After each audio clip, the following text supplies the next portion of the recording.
Hello everyone, my name's Cliff and welcome back to my channel. This is Cliff's Dark Gems. And if you're new here, settle back, relax, and I hope you enjoy the show. Because tonight we're doing something different, people. This is my top 10 horror movies of all time. Stay tuned.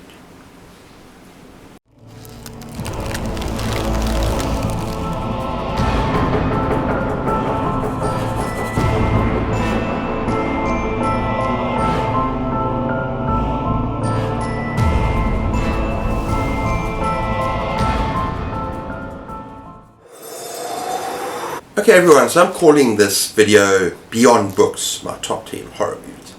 Because I want to do some videos where I don't just talk about books, because it's fun to go out of there sometime. And yeah, I have done a series before this of each decade, but this is my top 10 overall. And bear in mind that I'm very old school, and I've only kind of watched between 200 300 horror movies in my lifetime. So this is the creme de la creme, and a lot of the movies I've watched haven't been in the last 5-10 years. I'm out of date with that, so just bear that in mind. Okay. Also bear in mind that this is my personal opinion. It's completely subjective, so if you disagree, you're welcome to disagree. Chat with me down below, but be polite. And you can tell me your favourites and your least favourites, and that's all good.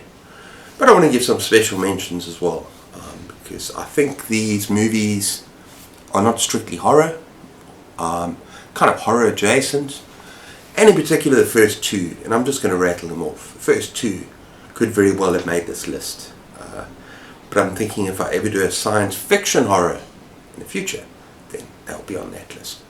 And that is Alien, which is a 1979 classic. Tense, atmospheric, very scary, awesome acting, Sigourney Weaver, and also The Thing, 1982, another classic. Would definitely be high up on this list if I decided to include it. So yeah, it's just full of paranoia and fear and tension as well. So those two up there. Another two that could have made the list is Pam's Labyrinth. Although I consider this more dark fantasy, that's why it's not on there. But there are some very scary, horrifying parts to this movie. I love Guillermo del Toro. I loved The Orphanage, and I also loved, what's the other one he did, The Devil's Backbone. But yeah, this is a movie that is incredibly beautiful cinematography, but at the same time also kind of terrifying. And sort of juxtapositioning the real world and a make-believe world. It's a beautiful movie. And yeah, finally, Storm of the Century, which I've got up there, based on a screenplay by Stephen King. That's an awesome miniseries, people. If you're a horror lover, you really need to check this out.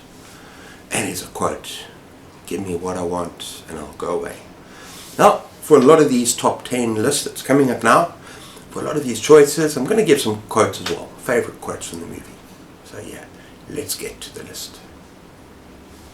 Okay, in 10th position we've got Wreck, and this is a Spanish film. Well, the original, there was a remake which I don't care for as much, but it's a Spanish film with subtitles, and it's a found footage film that was absolutely brilliant. I don't normally go for found footage, I find it kind of gimmicky, but this movie is terrifying, people, and it feels so real. And yeah, it's about this reporter and her crew, and a kind of a emergency crew, and they go to this apartment block where something's happening there, and they go into this block and they get kind of cut off, and there's something there, and it's terrifying, and the sound effects and the lighting and the special effects, everything just makes this movie terrifying. And it just makes sense that you've got a camera following these people. And the actual special effects for the zombie creatures, oh, wow, I crapped myself. Really, really, really good. So yeah, highly, and it just builds up, and the ending is like, whoa. I really, really enjoyed this movie, and it makes it interesting that it's Spanish. So the acting is like kind of normal. It's not well-known actors. It's almost like kind of low budget, but not. It's kind of low budget, but it just makes it so effective, people. That's a brilliant, brilliant movie. I can't remember the name of the remake now, but I'm sure you can look it up if you're interested. Because maybe for some people the subtitles might be kind of don't like subtitles, but check it out if you're interested. Yeah, that's Wreck. Truly terrifying, claustrophobic, scary. Okay, people, from 1990, we've got Jacob's Ladder. Yeah, now this is a cult classic, absolute mind trip of a movie, and it's about this Vietnam soldier who has a terrifying experience in Nam, and then we find him in civilian life and he's really struggling. He keeps getting these hallucinations, he gets these weird flashbacks, he thinks he's going mad, maybe it's a government conspiracy, we don't know. But the more you watch the video, it gets more disturbing, it gets sad, it gets terrifying. You're going to experience a hell of a lot. And there's also an incredible twist that blew my mind at the time. And yeah, really, really enjoy this movie. And I know it had an influence on the Silent Hill video game franchise as well, with the special effects. So do yourselves a favor and check out, yeah, Jacob's Ladder. Okay, and before I go to the next one, people, a lot of these movies, as in most movies, if you haven't seen them, it is actually better to go in blind, people, not listen to too much detail. Otherwise, just something about the movie. If you've heard something already, I might spoil it for you, or not exactly spoil it. Just go in blind and experience the movie. See it for yourself. Okay, next up we got a movie, number 8, that came very close to traumatizing the hell out of me for life, and that is The Descent. And yeah, no, this is from 2005. And yeah, first of all, people, before I talk about this video, I've got a fear of enclosed spaces. I think my deepest, darkest fear is getting trapped in a cave system, where, even worse, where water is coming in and filling up, and you can't breathe, and you know time is running out, and you can't go anywhere, and you're trapped, you're enclosed. For me, that is just freaking terrifying. I have said in another video, I fear drowning, which is true, but I think the combination of that and being trapped and having nowhere to go, that is terrifying. Welcome to The Descent, which is 5 girls, 5 women, who go on a caving trip, spelunking, and they explore a new cave system. And when they go down, things start to go wrong for them. And then things get even worse, people, because something might be down there with them. This is a freaking terrifying movie, combining all my fears of claustrophobia, perhaps drowning, not so much, but a build-up of tension, the relationship between these girls is played on as well. There's a lot of kind of drama between some of the women, and yes, the fact that there's something in the dark. And yeah, it's a terrifying freaking movie. Go and check it out. That is The Descent. In 7th position, we got Get Out. And that's from 2017. And I bought a book recently with Jordan Peele, Out There Screaming. And I bought that book because he's the editor and he's also the director of Get Out, and the writer of Get Out. And this is such an intelligent, amazing horror movie. And yeah, what's it about? Well, a boyfriend, an African-American boyfriend, with his white girlfriend. And they go off to see her parents for the first time. And yeah, she assures him, she hasn't said anything to them about race, but she assures him everything's going to be fine. Kind of out in this town, out of town. And yeah, I think it's either her or the dad says to him, you know, I would have voted for Obama the 3rd time if possible. So yeah, everything's fine. But they get to the parents' house and yeah, things are a little bit off, people. It's unsettling, this movie. And it's got all sorts of social commentary, of course, about race and about racist profiling, the stuff that comes in. It's a very intelligent movie, and it's very effective. And you feel for the protagonist, because he doesn't belong there. He doesn't belong in this place. I'm not going to say anything else. I'm not going to give anything away. But you need to watch this movie, because yeah, it's kind of slow burn, simmering, uncomfortable throughout the movie. You start to understand certain things, and then yeah, at the end it really takes off. And it's wow. But I love this movie. My wife and I both love this movie, and yeah, highly recommend Get Out. And all I can think about a quote. I was starting to do quotes now, but I'm thinking about the opening sequence. There's a little song that plays called "Run, Rabbit, Run, Rabbit, Run, Run, Run," and the rabbit's running from this farmer with this gun. You don't want to get shot. And yeah, it's very effective. It's a song that's stuck in my head every time I think of the film. But yeah, go and check it out. It kind of turns the horror thing on its head a little bit. It's just interesting. Very interesting movie. Let's Get Out. Okay, number 6 might come as a surprise. Maybe some other ones as well. But I'm going with Cabin in the Wood, people. And that is from 2011. Now this is just, sometimes I want to have fun with my horror, people. I want to have a blast. I want to enjoy myself. And the thing about Cabin in the Woods is that it's a lot deeper than you think. It kind of turns horror stereotypes on its head. It kind of satirizes horror. And you know, you got this idea of students going off into the cabin in the woods to be slaughtered, or making stupid decisions. And all of this happens, people, in the first beginning of the movie. As you go into the movie, there's all these kind of stereotypes. But it's done on purpose. It's playful. Because, yeah, something happens. I'm not going to go into the story. But it becomes so much fun, people. How deep down the rabbit hole do you want to go? You best go into the blind. Go into this completely blind.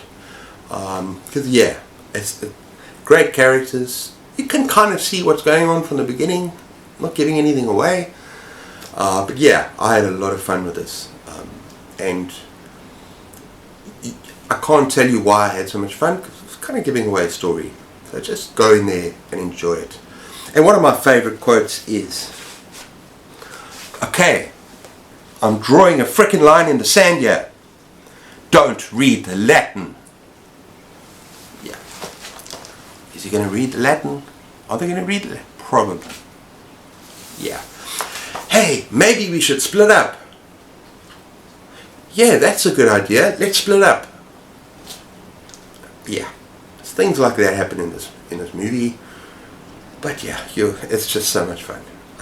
I've seen it like about 10 times, and I'll watch it another 10 times. You pick up more and more each time, and you'll see if you watch it yourself. With an open mind, of course.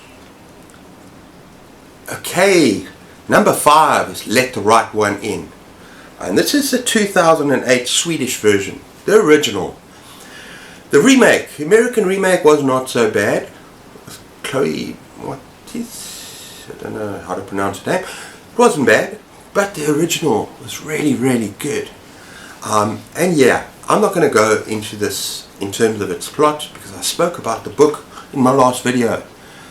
But needless to say, yeah, very atmospheric, very grim, very dark. And what I love about it is the setting as well, because you get a visual thing with the movie, that it's the dead of winter in Sweden. And that adds to the gloom and the doom and depression and just what's happening. And you get a very real sense with the movie, a lot more so maybe with the book, just in terms of the setting and where it's taking place. But at its heart and soul, it's about the 2 kids. Well, kids. Now you got 12-year-old Oscar who's bullied horribly at school. And then you got Ellie. She's 12 years old, but she's a 200-year-old vampire. Not a spoiler. Here's a nice quote for you. But are you old? I'm 12, but I've been 12 for a long time. Yeah. There's some other great quotes, but I'm not going to now. Just read the book and watch the movie. Okay, next up. And yeah, this might be contentious in terms of whether it's a psychological horror, psychological thriller. I'm going with horror because I love this movie. And that is The Silence of the Lambs, 1991.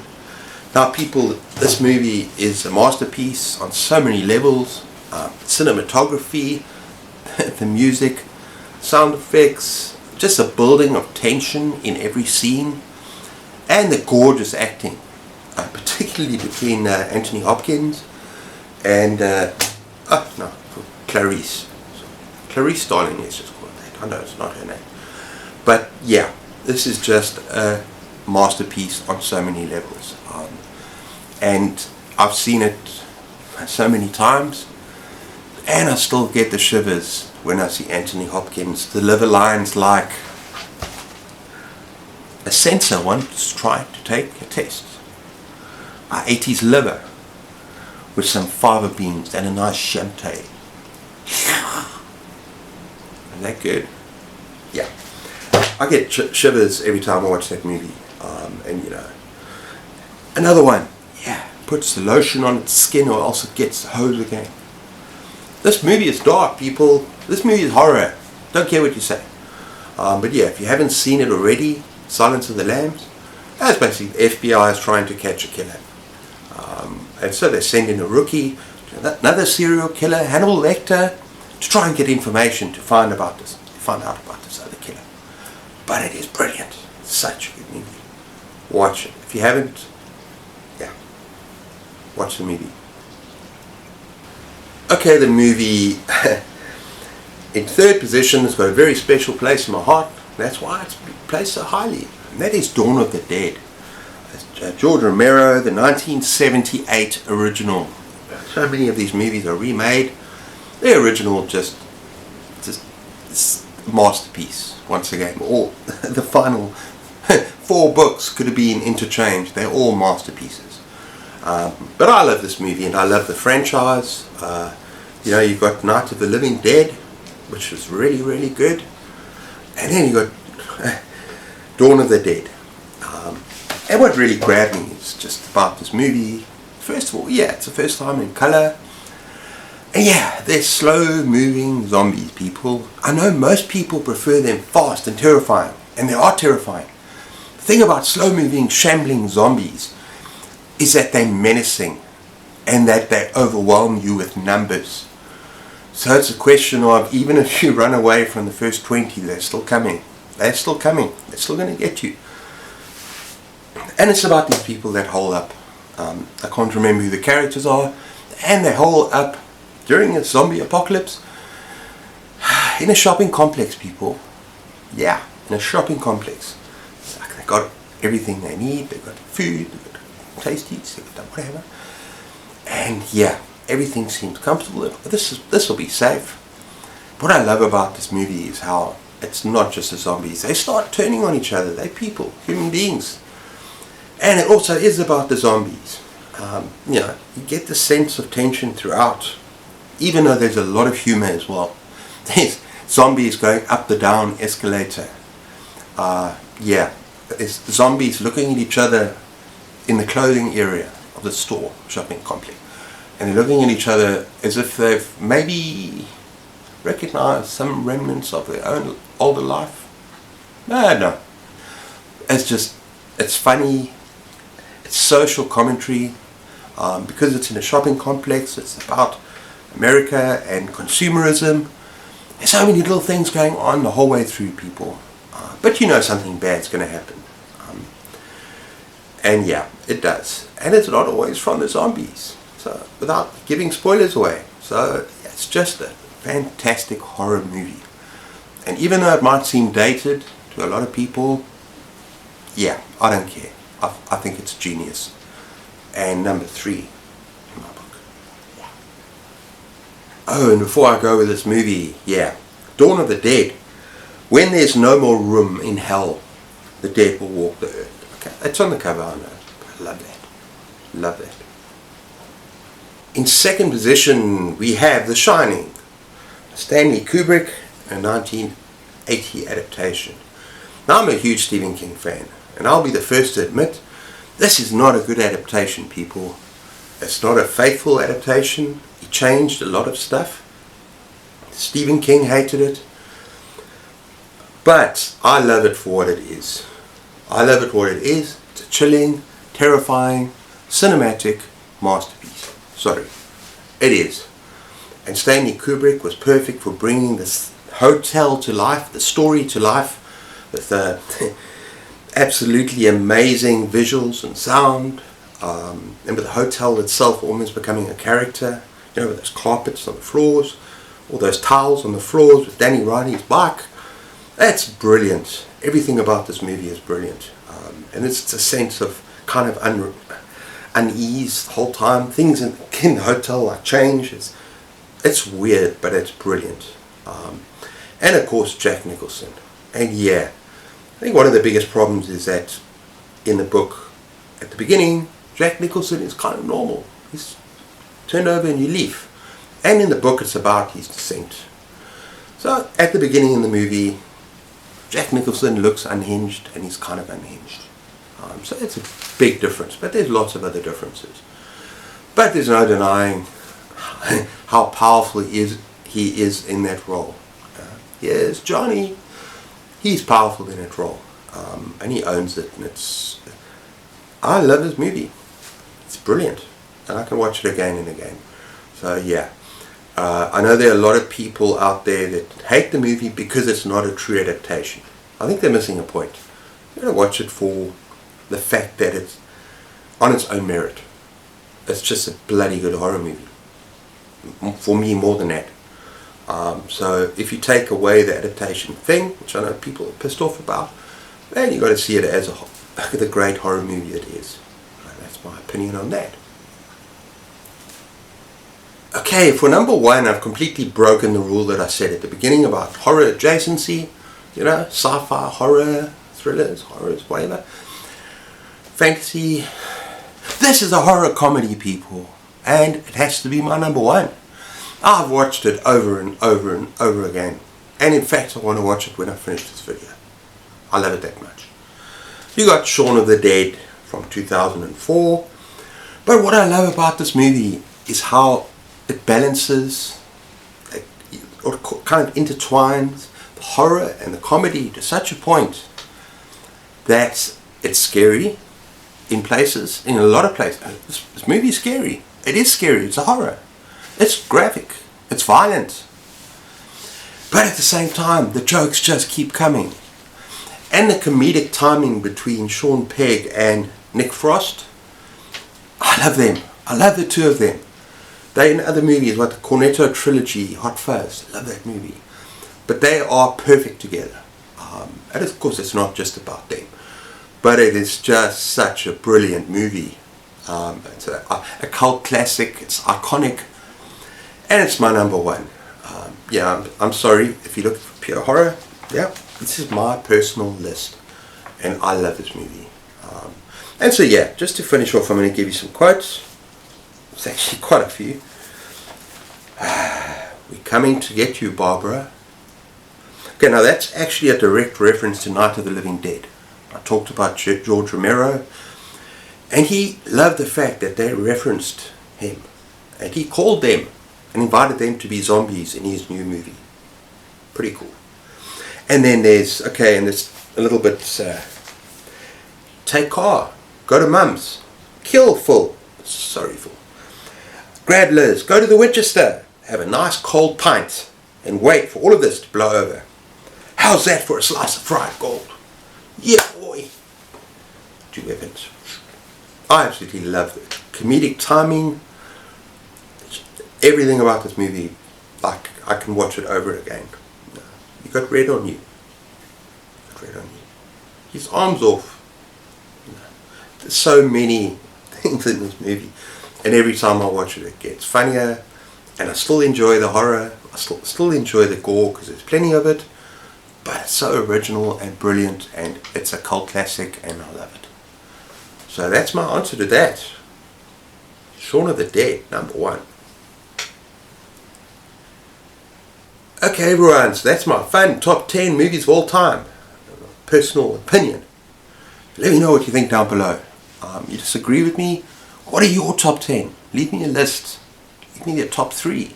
I don't mind. You love the movies that I've spoken about. Yeah, I just want to say thank you so much for watching. Take care of yourselves. Keep those videos rolling, those pages turning, and cheers.